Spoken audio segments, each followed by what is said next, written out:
हाय दोस्तों, नमस्कार, good evening. जैसा कि आज का जो टॉपिक है वो टॉपिक आपको हम बता दें।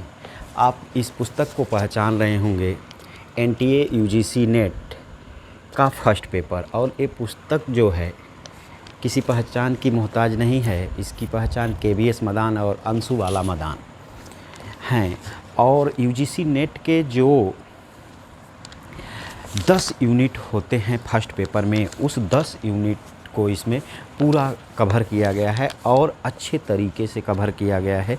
उस 10 यूनिट में से जो सबसे टफ़ यूनिट लगती है सभी लोगों को, उस टफ़ यूनिट का नाम है डीआई, डाटा इंटरप्रिटेशन। और डीआई जो है, आंकड़ों की जो व्याख्या है, वो सबसे टफ़ इस चैप्टर का है। तो मैथ से रिलेटेड इस बुक में जो अध्याय हैं, उन अध्यायों की अगर हम बात करें तो एक अध्याय आपको दिख रहा होगा, अध्याय 5। और ये अध्याय 5 जो है गणितीय तर्क और अभिवृत्ति, गणितीय तर्क और अभिवृत्ति, मैथमेटिकल रीजनिंग एंड एप्टीट्यूड। ठीक, अध्याय 5 में क्या है? तो अध्याय 5 में जो है वो है आपका गणितीय तर्क एवं अभिवृत्ति, गणितीय तर्क एवं अभिवृत्ति। ठीक, यानी mathematical reasoning and aptitude,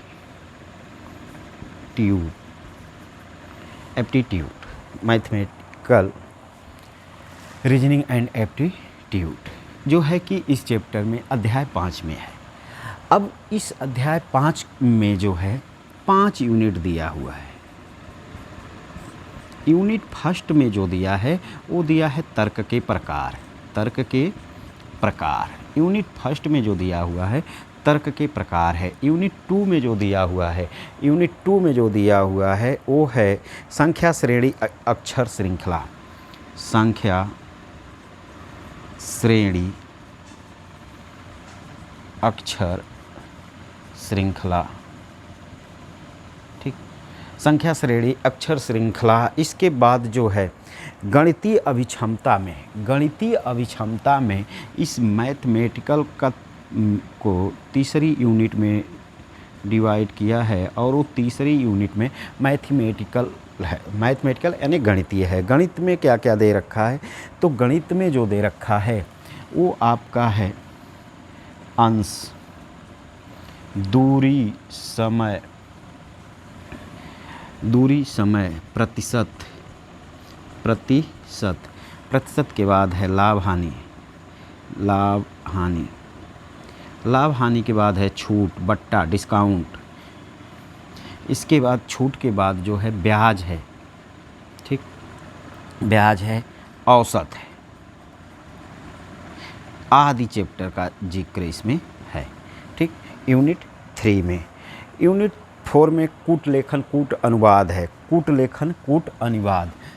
unit 4 में कूट लेखन या कूट अनुवाद। ठीक, इसको आप रीजनिंग की भाषा में बोलते हैं coding decoding. One day exam वाले इसको कोडिंग डिकोडिंग चैप्टर के नाम से जानते हैं। इसके बाद 5वां जो है, 5वां वर्गीकरण है। क्या है? वर्गीकरण। ठीक, तो ये मैथमेटिकल तर्क एवं अभिवृत्ति जो है, इसमें इतनी चीज़ों को आपको पढ़ना है। बहुत ही शानदार चैप्टर दिया हुआ है। जो भी ये चैप्टर है बहुत ही शानदार चैप्टर है। अंश है, दूरी, समय है, प्रतिशत है, लाभ हानि, छूट, ब्याज, औसत। एकदम यदि आपने प्रतिशत पढ़ लिया तो आपको लाभ हानि आ जाएगा, लाभ हानि पढ़ लिया तो आपको छूट आ जाएगा, और प्रतिशत के साथ साथ आपको ब्याज यानी साधारण ब्याज जो दिया है, चक्रवृद्धि ब्याज तो है नहीं इसमें, साधारण ब्याज ही है। तो ये बहुत ही आसान टॉपिक हो जाएगा। आपको केवल कहाँ समय देना है? प्रतिशत में। ठीक, प्रतिशत पढ़ने के बाद ये चीज़ें आपको क्या हो जाएंगी, आसान हो जाएंगी। तो ये अध्याय 5 में जो है इतना आपको पढ़ना है, कोई बहुत ज़्यादा नहीं है। बस जो है आप धैर्यपूर्वक यदि पढ़ेंगे तो ये 3 से 4 दिन में जो है ये समाप्त हो जाएगा। इसके बाद जो है हम 5 के बाद अध्याय 6 की बात करें तो अध्याय 6 में जो दे रखा है, अध्याय 6 में जो दे रखा है वो युक्ति युक्त तर्क है। अध्याय 6 में जो है, अध्याय 6 में युक्ति युक्त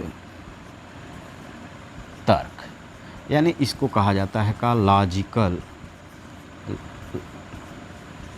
रीजनिंग। क्या नाम दिया जाता है, लॉजिकल रीजनिंग, यानी युक्ति युक्त तर्क इसमें है। इसके बाद हम जो है अध्याय 7 की बात करेंगे। अध्याय 7, ठीक, अध्याय 7, ठीक, आंकड़ों की व्याख्या, आंकड़ों की व्याख्या,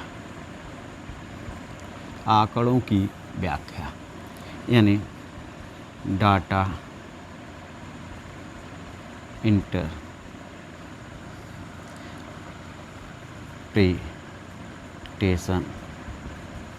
ठीक, डाटा इंटरप्रिटेशन, ठीक ना। तो हम जो है आंकड़ों के व्याख्या की बात करेंगे। तो आंकड़ों की व्याख्या करने के लिए, आंकड़ों का व्याख्या आपको यदि करना है तो आपको मैथ के कुछ चैप्टर बहुत अच्छे तरीके से आने चाहिए। जिन चैप्टरों को इसमें समाहित किया है उसमें सबसे नंबर 1 पे जो आता है वो प्रतिशत आता है।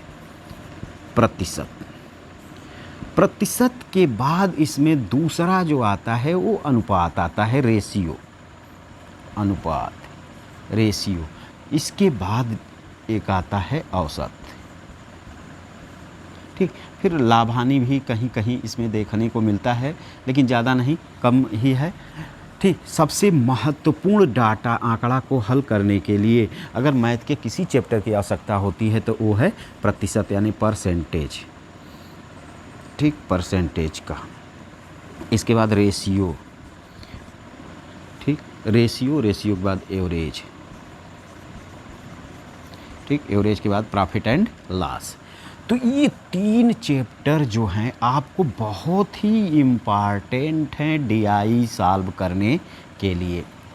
डीआई को जब हमने देखा तो डीआई देखने के बाद जो है उसको हम पूरा जब उसका सिलेबस कवर किए हैं और उनके क्वेश्चनों को देखे हैं तो उस क्वेश्चन में जो प्राथमिकताएं थी वो प्राथमिकताएं किसकी हुआ करती थी, तो वो प्राथमिकता जो थी वो प्रतिशत सबसे अधिक था। हर प्रश्न में प्रतिशत लगा कर दिया था या अनुपात लगा कर दिया था या फिर औसत दिया था।